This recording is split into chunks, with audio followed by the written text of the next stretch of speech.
Hello बच्चों, let's read this question. The question says, which of the following will give positive tolerance test? तो हमें यहाँ पर 4 compounds दिए हुए और पूछा हुआ है कौन सा कि पॉजिटिव टॉलरेंस देगा, टॉलरेंस टेस्ट देगा। सबसे पहला चीज जो होता है की कंसेप्ट, वो लिख देते हैं। वो हो सकता है आइडेंटिफिकेशन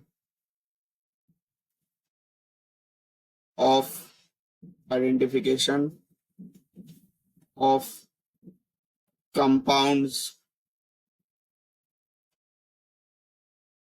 गिविंग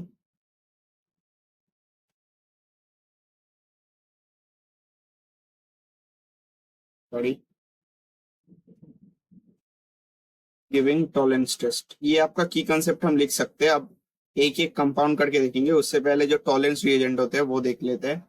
टॉलरेंस रिएजेंट, तो टॉलरेंस रिएजेंट जो होता है वो मैं लिख देता हूँ।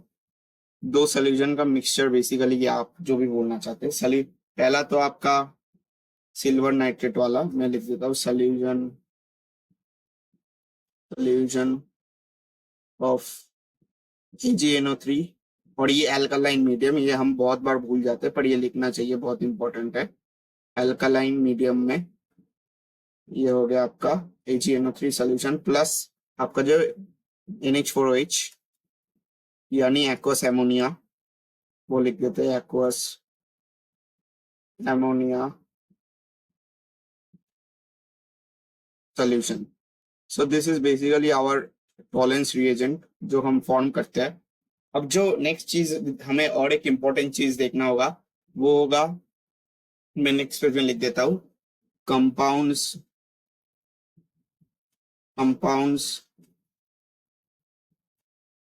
Giving tolerance tests.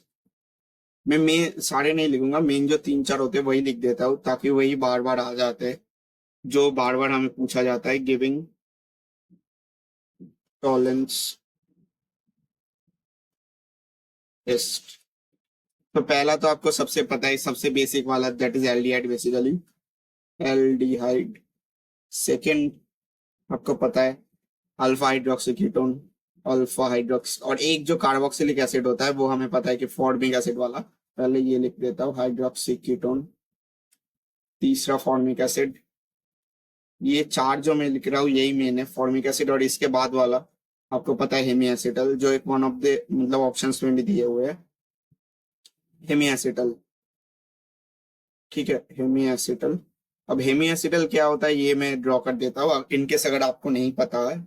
यहाँ पर बीच में एक कार्बन, एक यहाँ पर OH, एक यहाँ पर OR और एक यहाँ पर R' लिखते हैं। R नहीं लिखते, नहीं तो बहुत लोगों को कंफ्यूजन होता है कि 2 R सेम होने चाहिए या नहीं।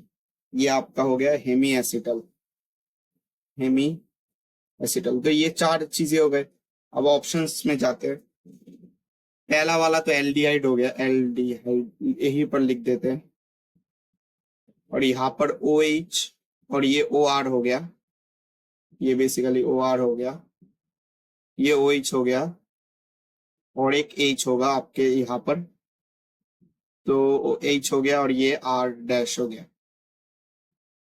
R' ही लिखना मैं पसंद करूंगा। R लिखने से क्या हो जाता है कि लोग समझते हैं कि दोनों तरफ R ही होना चाहिए। तो ये आपका तो हेमिएसिटल हो गया ये। So this will be one of your compounds. So मतलब A B दोनों ही सही ऑप्शन है। अब देखते हैं C में, यहाँ पे भी एक H, एक OH, एक R और एक OR, बेसिकली OR लिखते या OR' लिख देते, और ये आपका पूरा R हो गया। सो दिस इज ऑल्सो हेमिएसिटल,